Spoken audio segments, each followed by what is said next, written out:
Good evening, ladies and gentlemen.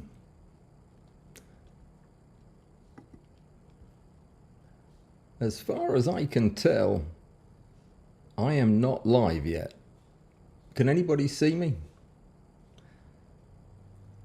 I was hoping not to have to start out this live stream by asking if anybody can see me, but according to YouTube Studio, I have an excellent connection and I am in the process of going live, but I'm not there yet. So, as soon as somebody gives me a thumbs up that they can hear me, I will begin nattering. But until then, I'm going to have to patiently wait.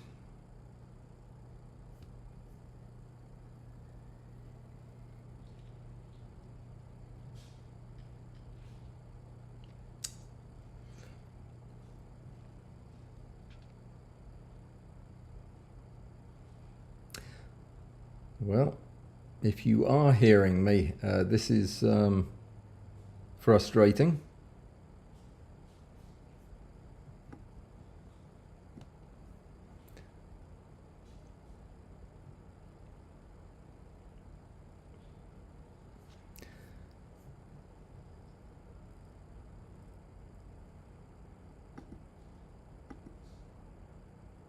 Okay.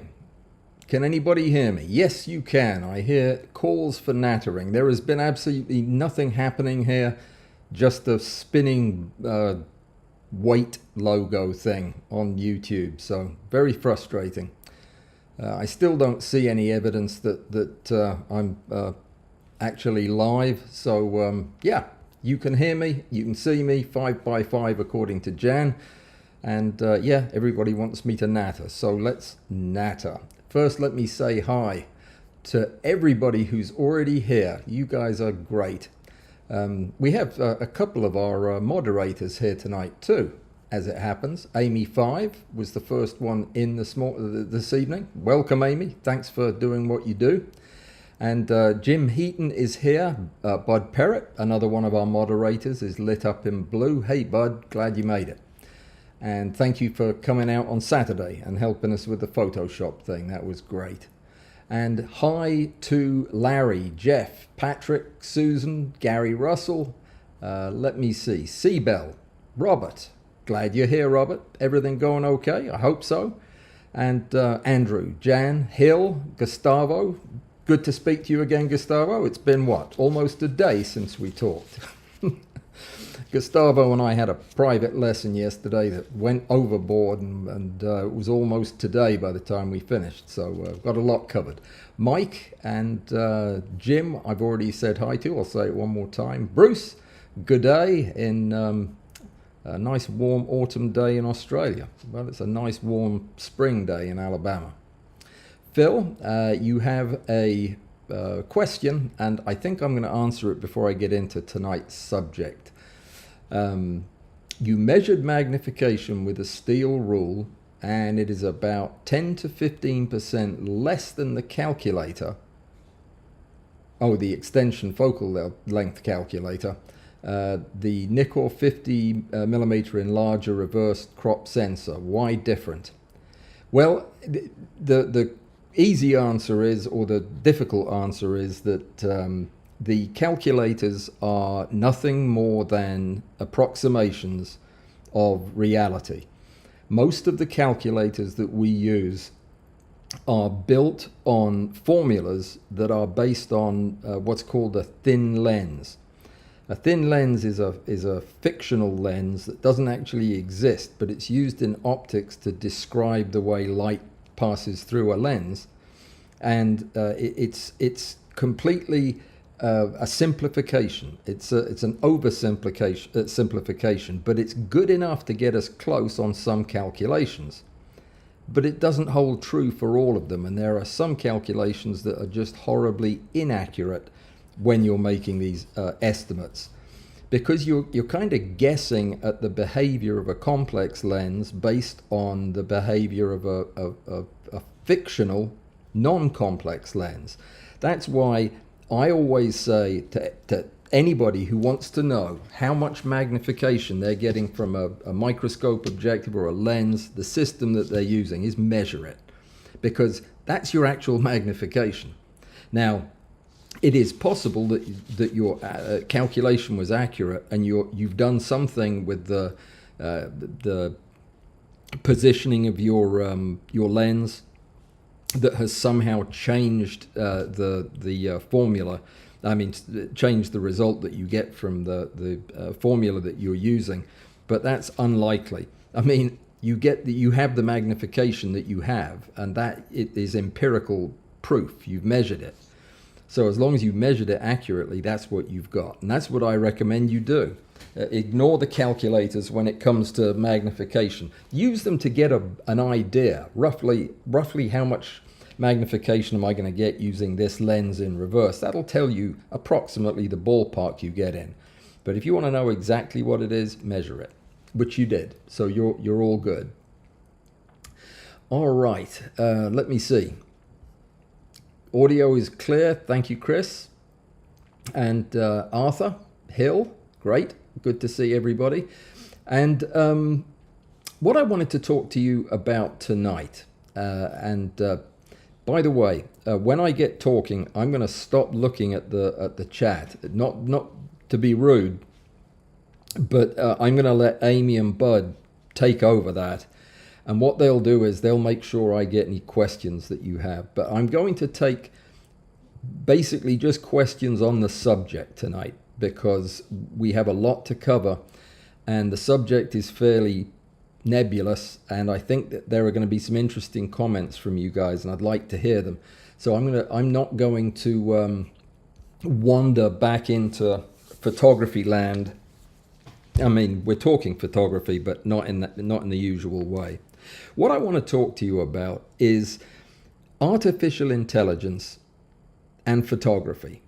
Now, this is something that's been on my mind a great deal lately, and it's been on my mind for several reasons. But the reason we're doing this conversation tonight is mainly because 3 people have asked me in the last 5 days to address the subject and to share my thoughts on it, so that we can start to have a dialogue around art and photography and what the coming AI means to all of this. Let me tell you why it's been on my mind, because it's pertinent to what's going on with the channel and with me. But I have been working with a developer, a computer guy, who's a genius, a legitimate genius when it comes to setting up things like networks and websites and all that type of stuff. And he introduced me to a program that many of you are familiar with. Many of you are familiar with it from the news, the negative news about it, and others from the more positive reports. But it's the open AI program called ChatGPT, which if you haven't heard of it or you don't know what it is, I highly recommend you check it out. If you type in OpenAI on your browser, it will take you to the main website, and then you can enter the ChatGPT area from there. But ChatGPT is a language program. It's an advanced language simulator, I guess you'd say. And what the program does is it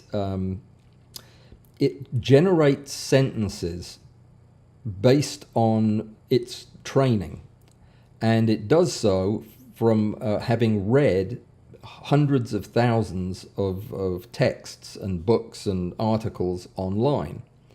It's no longer online, it's offline, and it doesn't know anything. It's not intelligent.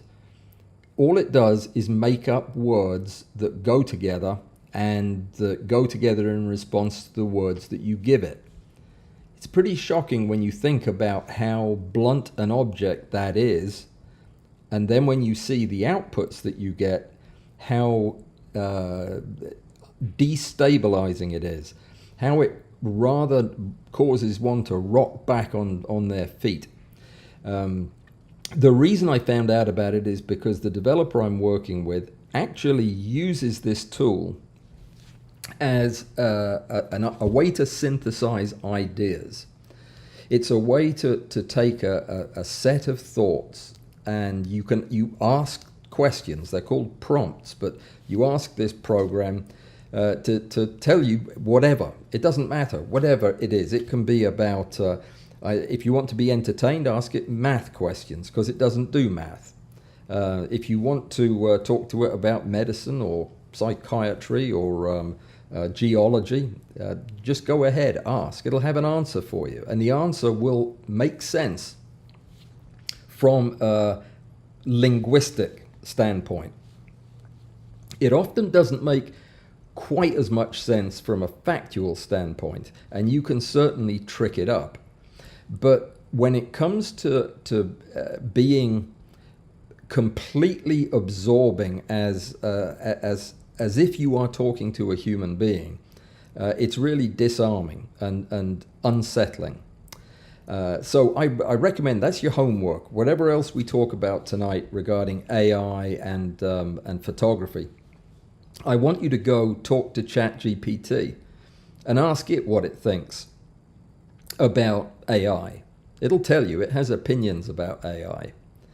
Maybe we should define AI, what artificial intelligence is and what it isn't. And in the simplest sense, it is a program or a piece of hardware and software combined that simulate the human mind in terms of what the mind does.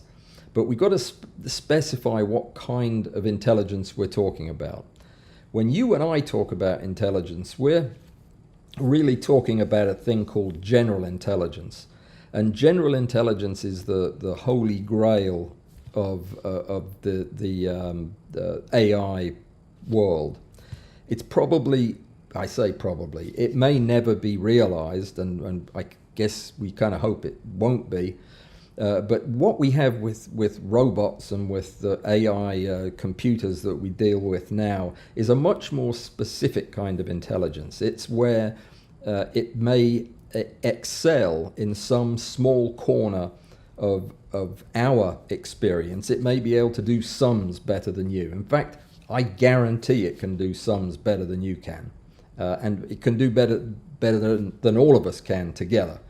So there are some things that it does very well, but if you ask it for an opinion about your date last night, it's probably not going to have much helpful to give you, because that would involve being able to synthesize new thought as general intelligence.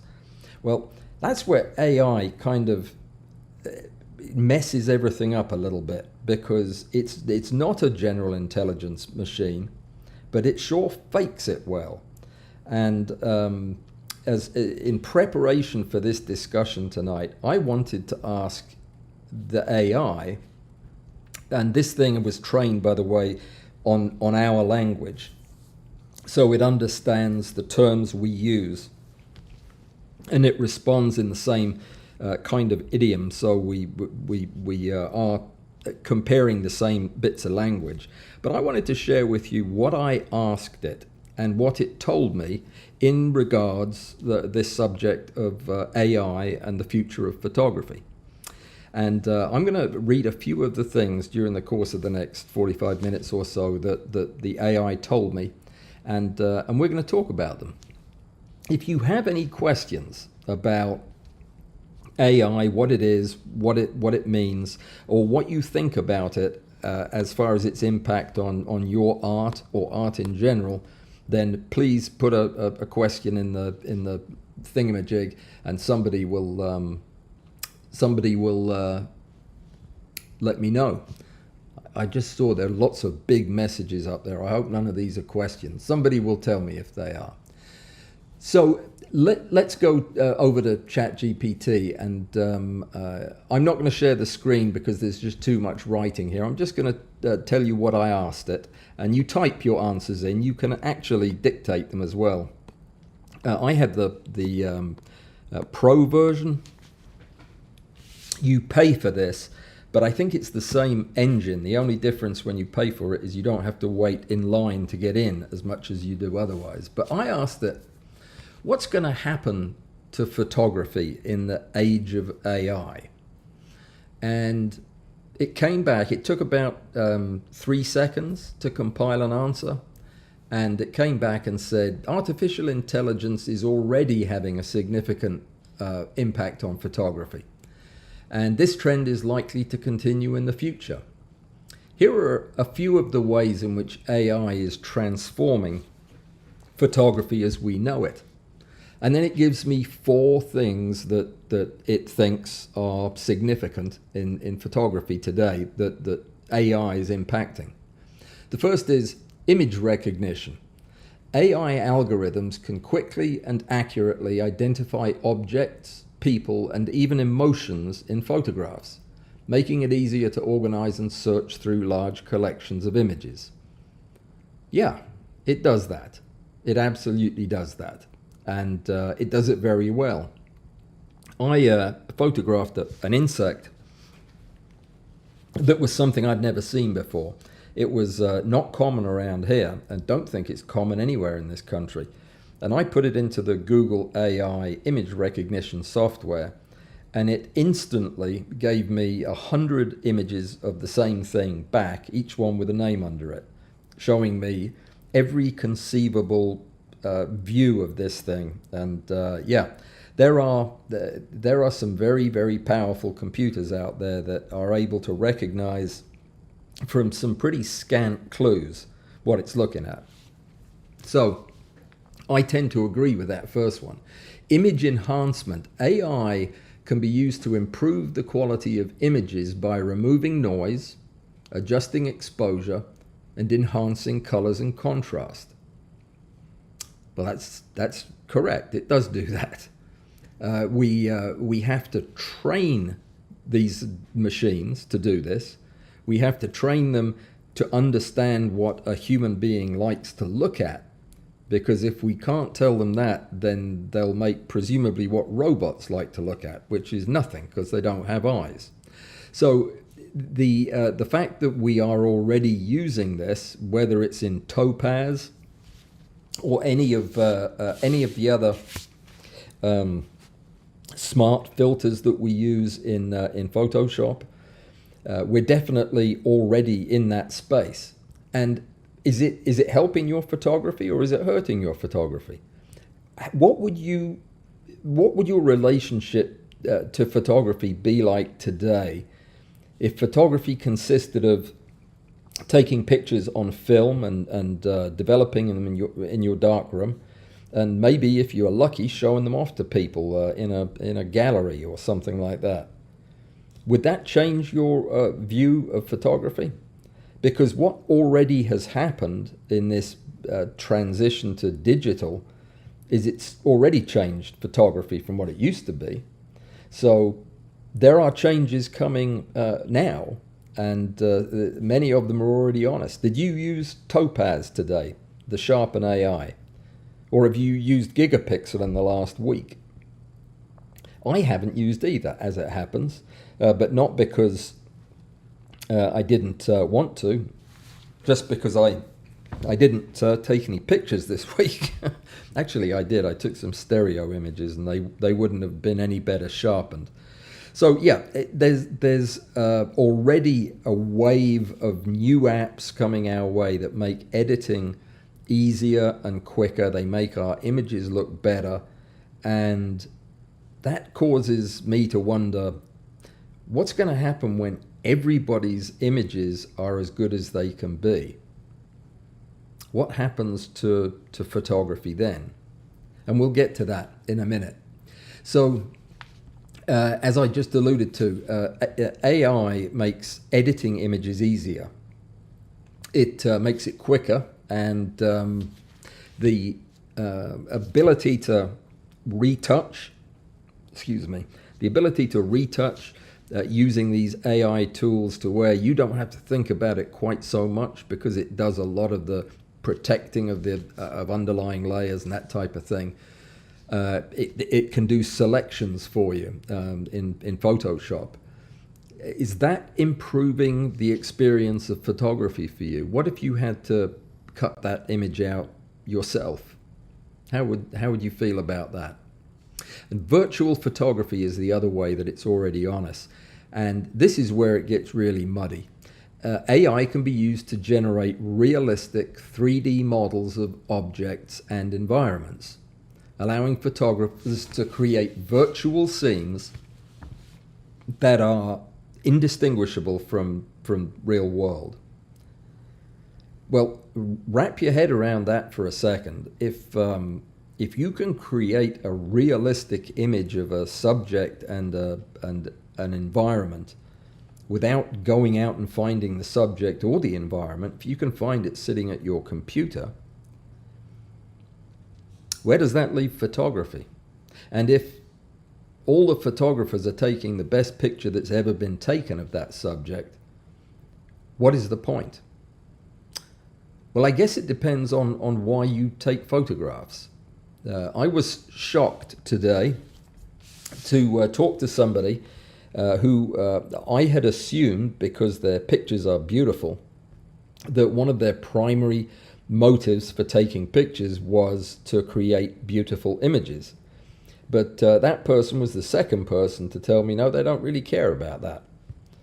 Two people have said that. Rick was the other one. Rick Littlefield doesn't really care whether or not the picture is pleasing to look at or not. He only cares whether or not the image accurately portrays what he was trying to show, which is usually some bizarre piece of anatomy on a fruit fly or something like that. That's where the value of photography is for Rick.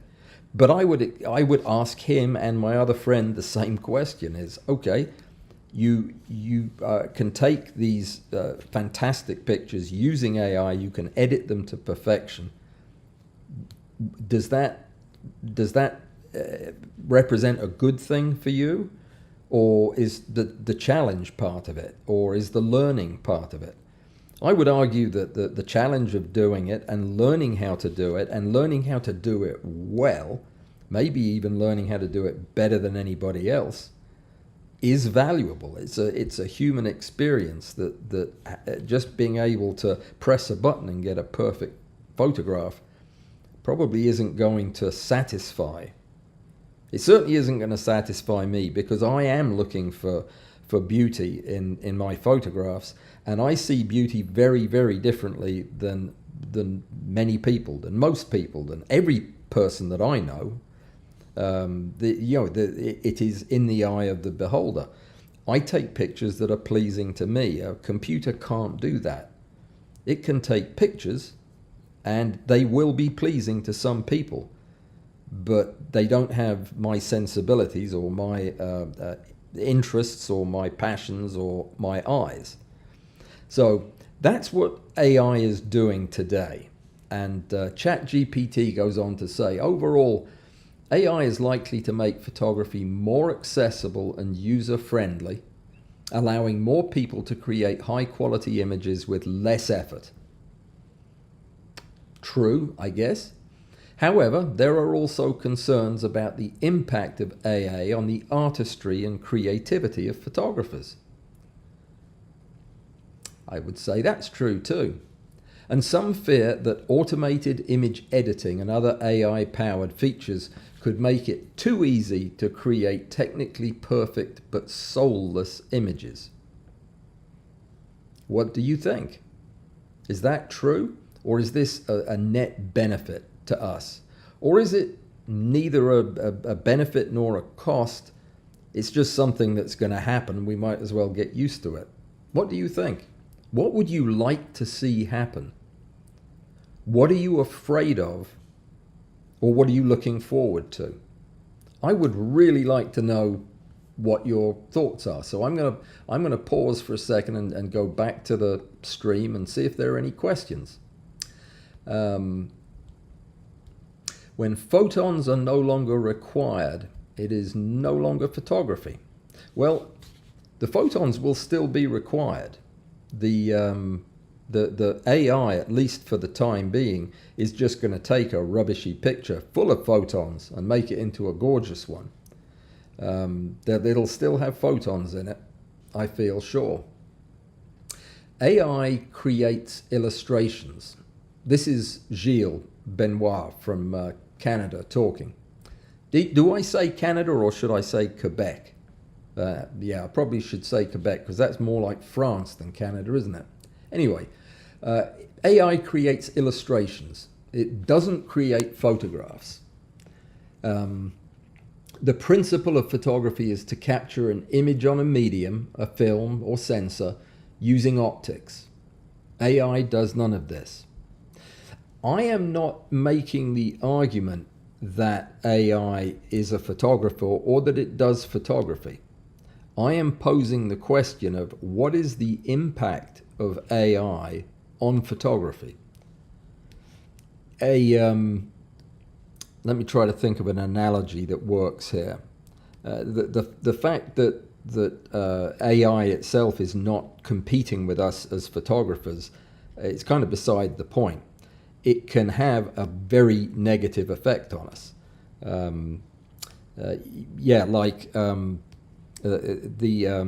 AI could be thought of like the influenza virus. It can defeat your school's football team, and it's not a football team itself. And that's the same thing with AI. I think it can destroy photography as we know it without taking a single photograph. Yeah, and that's kind of what I'm getting at. So I agree with you. We hate it because it doesn't do photography like we do. So it doesn't. We don't share anything with it, and we don't feel like we want to sit down and chat with it about photography. But that's not what I'm asking. I'm asking, what is it going to do to photography, to the popularity of photography? Are people still going to take up photography? Are cameras still going to be made? Just because we are photographers and we feel strongly that what we do is different than anything a computer could ever do, isn't going to stop the computer from doing it. And while it may stand in the way of our personal enjoyment of the photography, it could also put us out of business if we're professionals. If there is another way to acquire perfect images, then maybe we don't need to spend as much money as we did last year on all those corporate headshots. Talking about corporate headshots, I'm going to take a very brief pause for a commercial announcement. It's not a commercial announcement, it's an announcement for a friend. I have a friend who has a rather unique lens. It's a beautiful lens, and he doesn't want to set it free on the open market. It'll sell in about 15 seconds, but he doesn't want to do that, and I don't blame him. Let me tell you what the lens is, and that's all I'm going to say. If you have an interest in it, then get in touch with me, and I will make the necessary introductions. The lens is a Nikkor 600mm f4.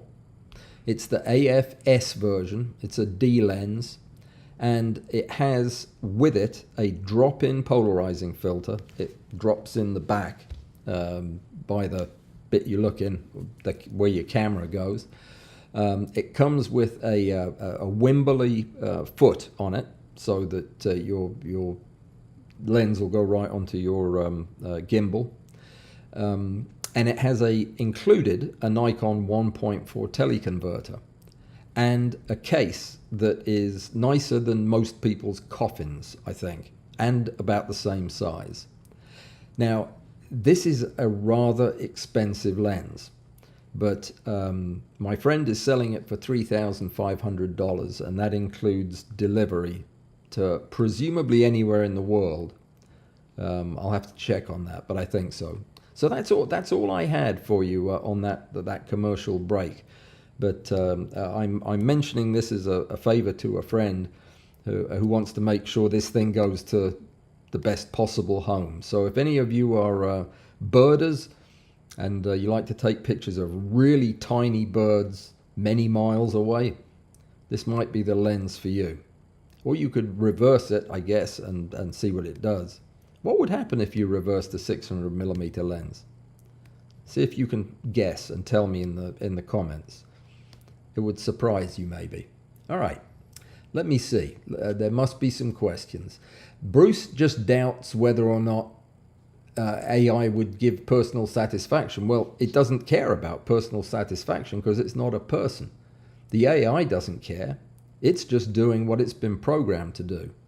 But what does it do to you, Bruce? I mean, if you decide to sell your bees in flight pictures to a newspaper, and at the last minute they don't need your pictures because the AI took some better ones or made some better ones, how do you feel about that? Yeah, I know how I'd feel about that. Anyway, yeah, Phil made the comment, AI doesn't compose, and that's what it's all about to me. That was Phil's comment. And yes, it doesn't yet, but it's learning. And if you don't think that it has the capacity to compose, maybe not creatively, but it has the capacity to learn how to compose just by copying us. That's what it does. The reason it answered my question in full, long English questions that are grammatically correct, the sentences are grammatically correct, is because that's all it's learned on. The fascinating thing about this program is it doesn't know what the next word is going to be until it's finished the first word. It makes this stuff up as it goes. And by make it up, I mean it finds the most likely word to go after that word that it just said in order to create a good English language response to your question. It just happens to pick the words that correspond to the right answer a lot of the time.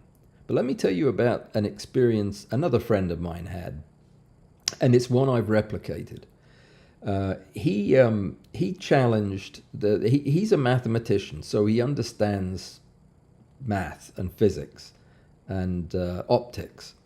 And he asked a question of ChatGPT that involved basic arithmetic, adding and subtracting numbers. And not only did it not get it right, it got it horribly wrong by several orders of magnitude. And every time it was asked the same question, it got a different answer, and they were all wrong. Another question that was asked in that same testing session was to cite an article. The ChatGPT had made a statement, and my friend wanted to read the evidence that statement was true. So it asked for he asked for a reference, an article that supported its position. And it gave him several references, and they were all made up. They were made up names, they were made up titles of papers, they were made up Library of Congress numbers. The chapters in the reference were made up.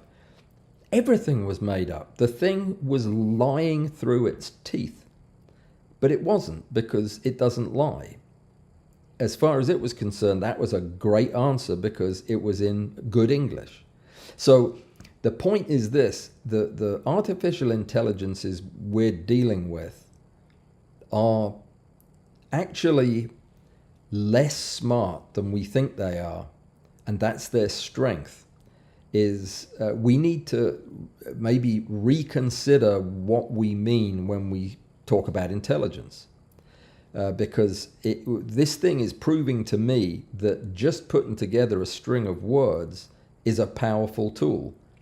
But if the thing lies and it can't do math, why would I believe anything that it says? Or why would I use it for anything in my work?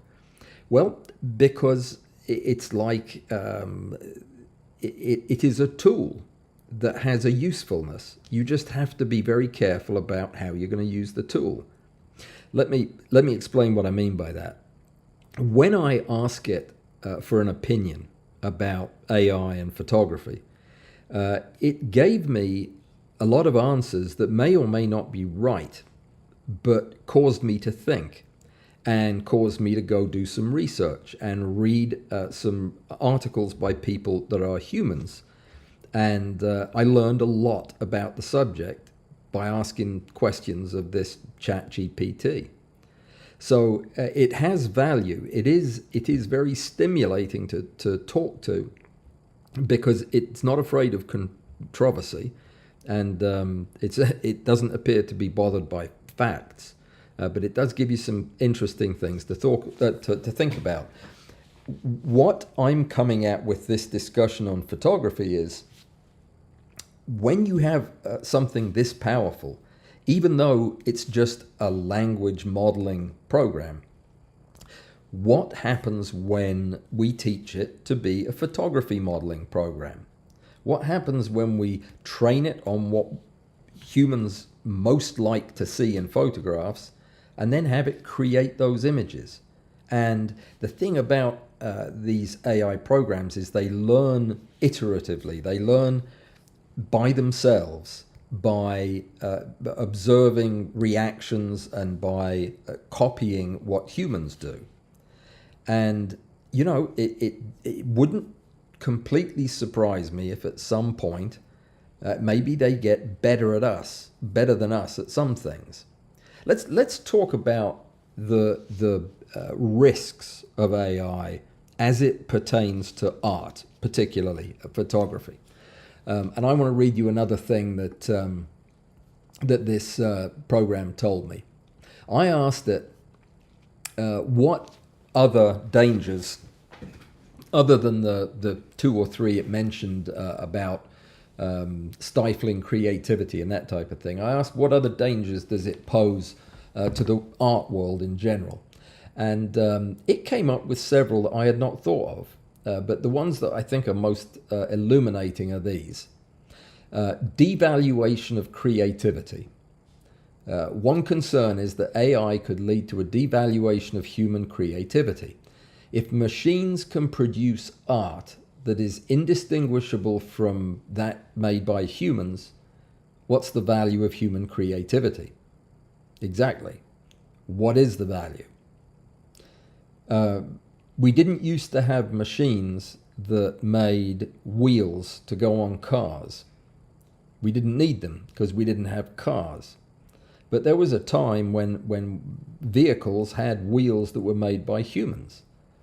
Now all the wheels on cars are made by robots. And what happens to the people who used to make wheels? Well, they either figure out how to make something else, or they're out of work. And that is something I think that we need to think about in those terms when it comes to photography. This AI is doing what we do, and it will soon be doing it better than we do, which is evaluate a scene or a person or an object or an insect and either photograph it, or it probably doesn't need to photograph it. It will create a proxy of its own that will look like a photograph that's even better than anything we could have taken. And would that do anything to your creativity? Yeah, it would kill mine. I mean, it is the fact that when I create a picture that I'm proud of, part of me knows that it's unlikely I'll know anybody who could take the same picture. That's not strictly true. Lots of people could take the same picture, but they didn't. That's the point. But this AI world, that's no longer a given. I mean, the more popular a picture is, presumably, the more quickly it'll get copied by AI and churned out. So there is also the question of algorithmic bias. AI algorithms are only as unbiased as the data they're trained on, right? So if all you do is show the girl with a pearl earring to your painter AI, and for 2 years you train it on that painting, when you set it loose to paint something, it's going to paint a girl with a pearl earring. Maybe in many different ways, but that's what you trained it on. And the same goes for these language models.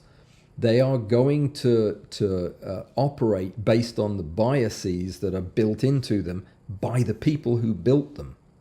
And that's what we need to think about, is if the input is biased, if the programmers are biased, if they like this kind of photography or that kind of photography, then that's what the AIs will make. And if we are working under somebody else's algorithmic bias, there's a very good chance that it will split up photography into stereotypes and pigeonholes, and it make again, creativity will just suffocate in that. Yeah, and you will eventually start censoring out people that don't follow the algorithm. It's already true in the world of YouTube. If you don't do the things that the successful people do, if you don't fit with the algorithm, then you don't get any attention from YouTube, and you go away eventually. And that'll happen. Maybe macro photography is not going to be AI's thing. Maybe the programmers couldn't care less about it, and it'll go away. Ethical concerns. As AI-generated art becomes more and more widespread, there are ethical concerns about ownership, attribution, and copyright. Who owns the rights to a piece of art that's generated by AI? And how should it be credited or monetized? Well, that's an interesting question. I mean, I've been trying to figure out how art can be monetized for about 5 years, and in my opinion, it can't. But I have a feeling the robots will figure out how to do it. So yeah, there are ethical concerns. It's bad enough to think that after all the work I've done in photography, that a computer's going to come along and make some money off what I've taught it. But yeah, that's probably what's going to happen. And then there's the biggie, I think, the elephant in the room for most people who would call themselves professionals in this business, is that it's going to erode art as a profession altogether, not just photography, but all art. It could lead to automation of just about everything. And again, it's going to come down to the path of least resistance. If the corporate world feels that art is somehow an expense that needs to be cut, it will be cut. Art will no longer be patronized if you can do it with a $10 computer program. And yeah, I think that when that happens, there's going to be a real problem for professional artists, as if there wasn't already a real problem. So yeah, we're looking at some very existential risks here for photography and art in general. Overall, AI, now this is AI telling me this, so it stands to reason it would say this. Overall, AI holds tremendous promise for the world of art. Yeah, I've heard that kind of statement before. It's important to remain mindful of these potential dangers and work proactively to address them. But doing so, we can ensure the benefits of AI while minimizing its negative impact. Well, spoken like a true robot is what I would say. It just made up a sentence like it made up the others, but that one gave me a lot of pause for thought, because that's a bias right there. That's an AI with a bias. So let me check again and see what kind of comments we're getting. Are you guys agreeing with have you picked up on the fact that I think that AI is risky? I think it's a lot more than risky. I think AI is a very dangerous set of technologies, and there are multiple reasons for that. The biggest, and I don't want to lapse into a philosophical discussion of AI in general, but there are a couple of points I would make. I was reading books by the likes of Ray Kurzweil and Max Tegmark long before they were kind of in the front page of the news. I've been interested in AI for a long time, and it's worried me for a long time because of the facts that you just can't you can't ignore that when a machine is eventually able to think better than we do, and it is able to procreate or make copies of itself like we do, it's only a matter of time before it's more intelligent than we are. And if it ever gains this general intelligence, then we are no longer the dominant dwellers on the planet, or anywhere else for that matter. How do you turn one off? If something is brighter than you are, how do you turn it off? Presumably, it's cleverer than you are. It'll know how to stop you from turning it off. And maybe it will make itself to where it can't be turned off. Remember HAL 9000? He couldn't be turned off, not without a tremendous amount of work at the end of 2001: A Space Odyssey. But yeah, think about that. Think about that. Yeah, I think it was Max Tegmark used the analogy or the story of the paperclip manufacturing maximizer robot, which was a robot that was given the innocuous task of using its intelligence to create paperclips.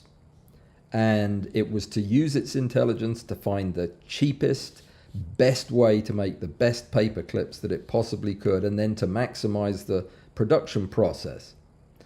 Well, it did, and it made paper clips and paper clips and paper clips until everything that we hold dear on the planet was buried in a mile-thick layer of paper clips, because we didn't give the intelligence instructions when to stop making paper clips, and we told it that its number one reason to exist was to make paper clips.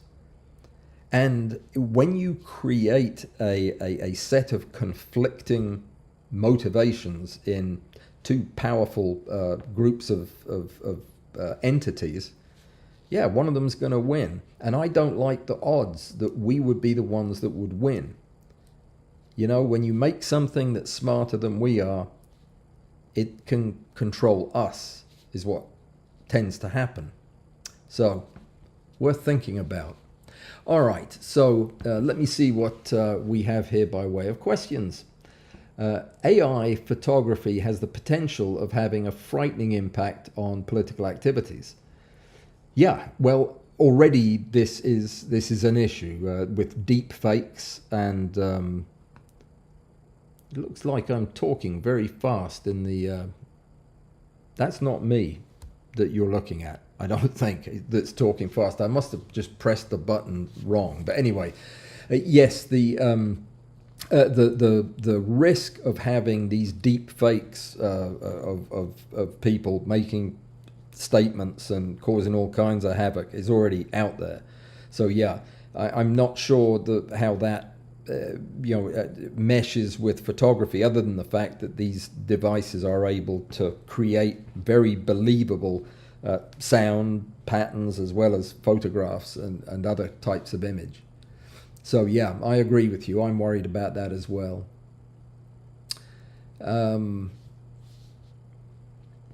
For Rick, you need real images. AI could create things that aren't there or leave out important things that are. Yes, of course, absolutely.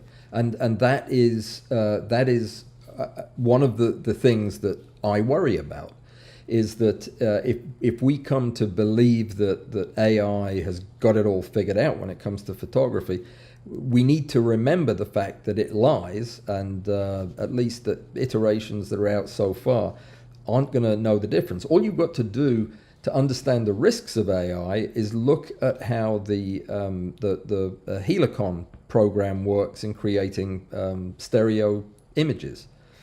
That is a very good example of a bad bit of program, or a slightly less useful bit of programming that results in a very inaccurate and misleading 3D model of a subject. So yeah, there are people who are going to have to see the photographs that they took to know that they are looking at what they think they are.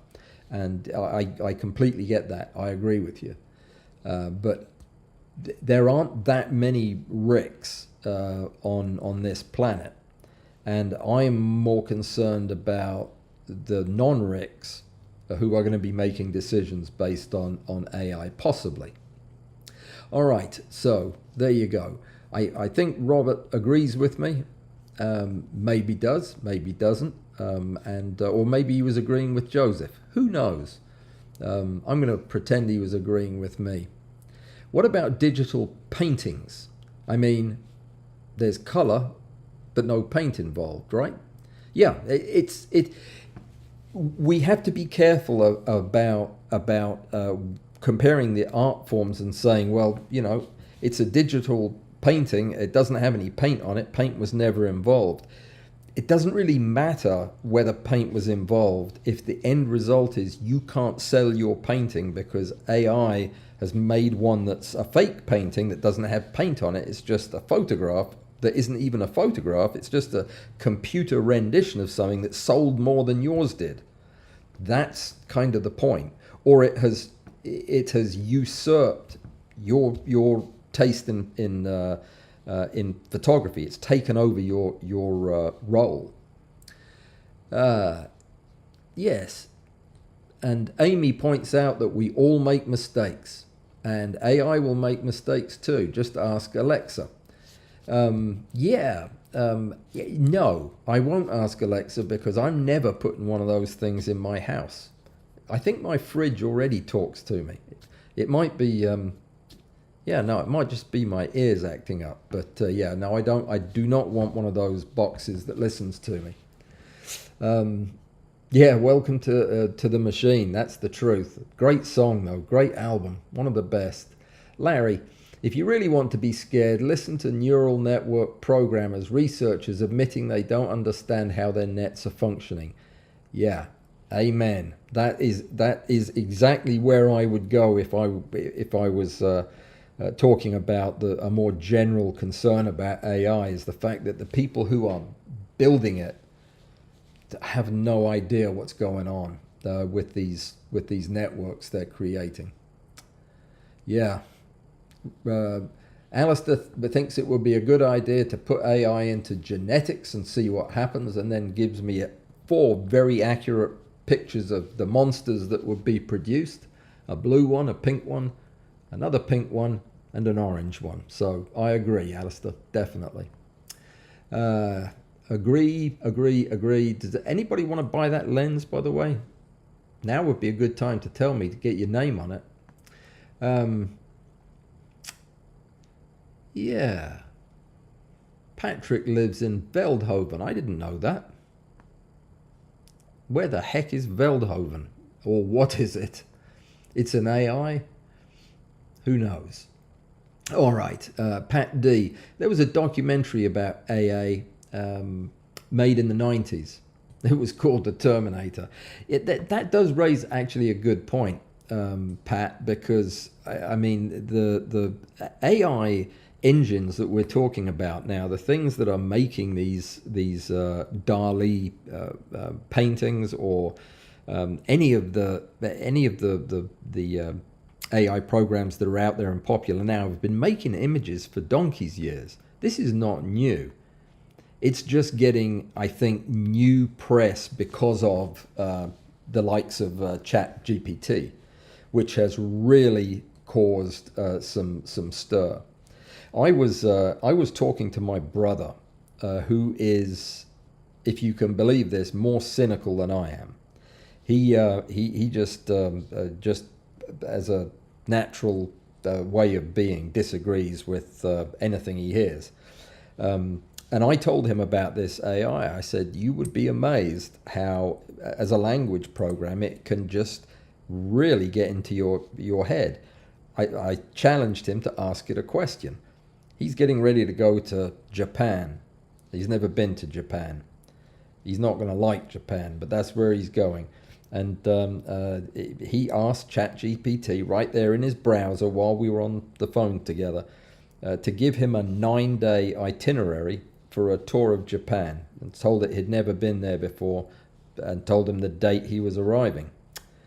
Well, within, I think it was maybe 3 seconds, the ChatGPT started spitting out a 9-day itinerary with hotels, train stations, where he was going, what he was going to look at, what he'd do while he was there, and it accounted for every minute of 9 days. And yeah, my brother was nonplussed, to say the least.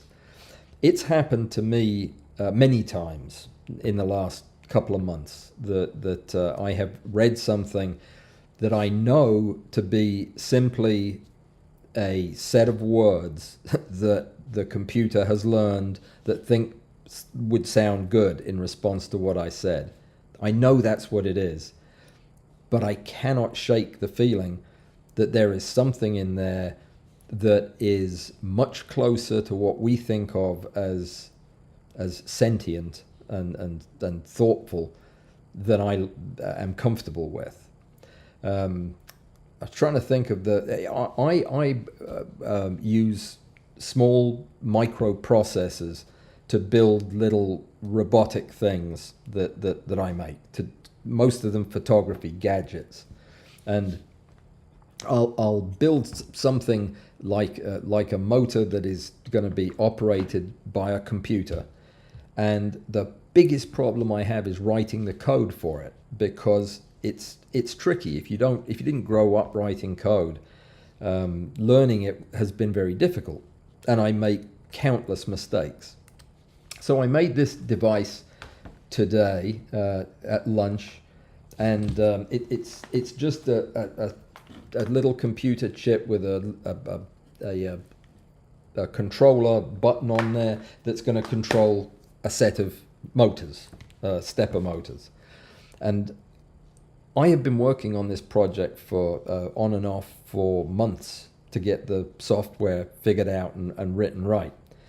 And then on a whim, I just asked ChatGPT today. I told it nothing other than where the pins of the microprocessor that my wires were attached to. And I told it what I wanted the motors to do. It spat out about 5 pages of Arduino code that just completely left me speechless.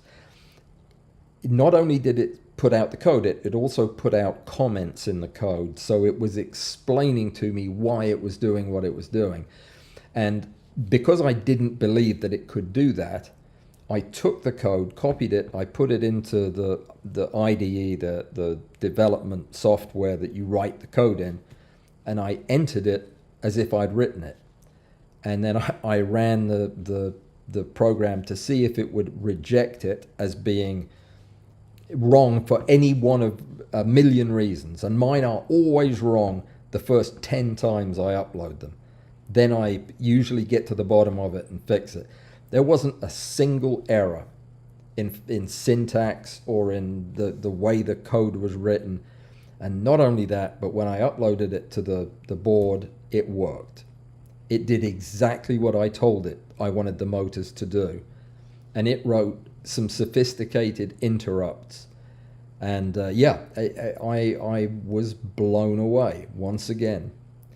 So if it can do that, how long is it going to be before it can take better pictures of wasps than I can?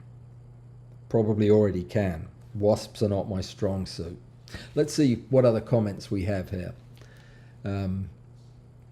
Oh my God, it's 9 o'clock. Can you believe that? I've only said 2 sentences and it's already 9 o'clock. Oh, dearie me. Photographer 85 says, most that you see are that way. Are what way? That's the question. What are you responding to? Oh, that's sorry, that's Hill responding to Chris. and I don't know what Chris said, so I'll have to go back and read that in just a second. Yeah, AI cannot grow a beard. We know that. It cannot, well, it can speak with a kind of British accent, so yeah. Engineers will build their own bias into AI, for sure they will. And then again, the beard is true.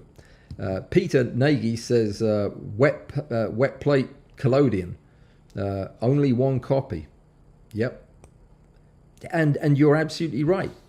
So I mean, it won't bother you as much, but that's not the point. That's not the point I'm making. Is there will always be DSLR shooters, for example, like me.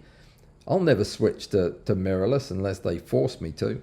And there'll always be wet plate shooters too. But what's it going to do to photography for the rest of the world? Chris says, as far as I know, Helicon does not use AI for stereo images. No, it's not AI in the strictest sense of the word. No, it is a depth map with that it paints the detail onto. Chris, if you did not see the live stream that I did, or the Zoom meeting that I had on Saturday, where we talked about advanced stereo imaging, it was a tour de force by Rick Littlefield. He came on as my guest and talked for we talked for a couple of hours about everything to do with stereo and modeling, and it was fantastic. It was one of the most enjoyable conversations I've had in a long time, and I think after a slow start with some technical stuff, surprise, surprise, it was a really good one. I urge you to go back and listen to it, because we talked a lot about 3D. All right. Let me see. What else have we got here? Who is Maxfield Parrish? Amy? And I don't know if he used AI or not. Okay, so Tom is just finishing up his must be joking picture. Well, you better be finishing it up, because you have exactly 3 hours left to get it in, because I am going to be judging tonight and probably videoing tonight the results. I have no idea what's in there. I don't know who entered pictures and who didn't, and whether they're funny or not. But remember, you only have 3 hours, so take a picture of something funny. And Joseph likes my sentence, aside from trying to figure out what follows, what we already have, whatever that means. Did I say that? No wonder you're confused. All right. Am I in the States? Yes, I am. Why? Why do you ask?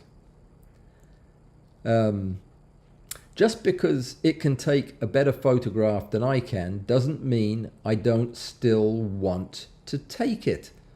Yeah, exactly. That's the way I feel.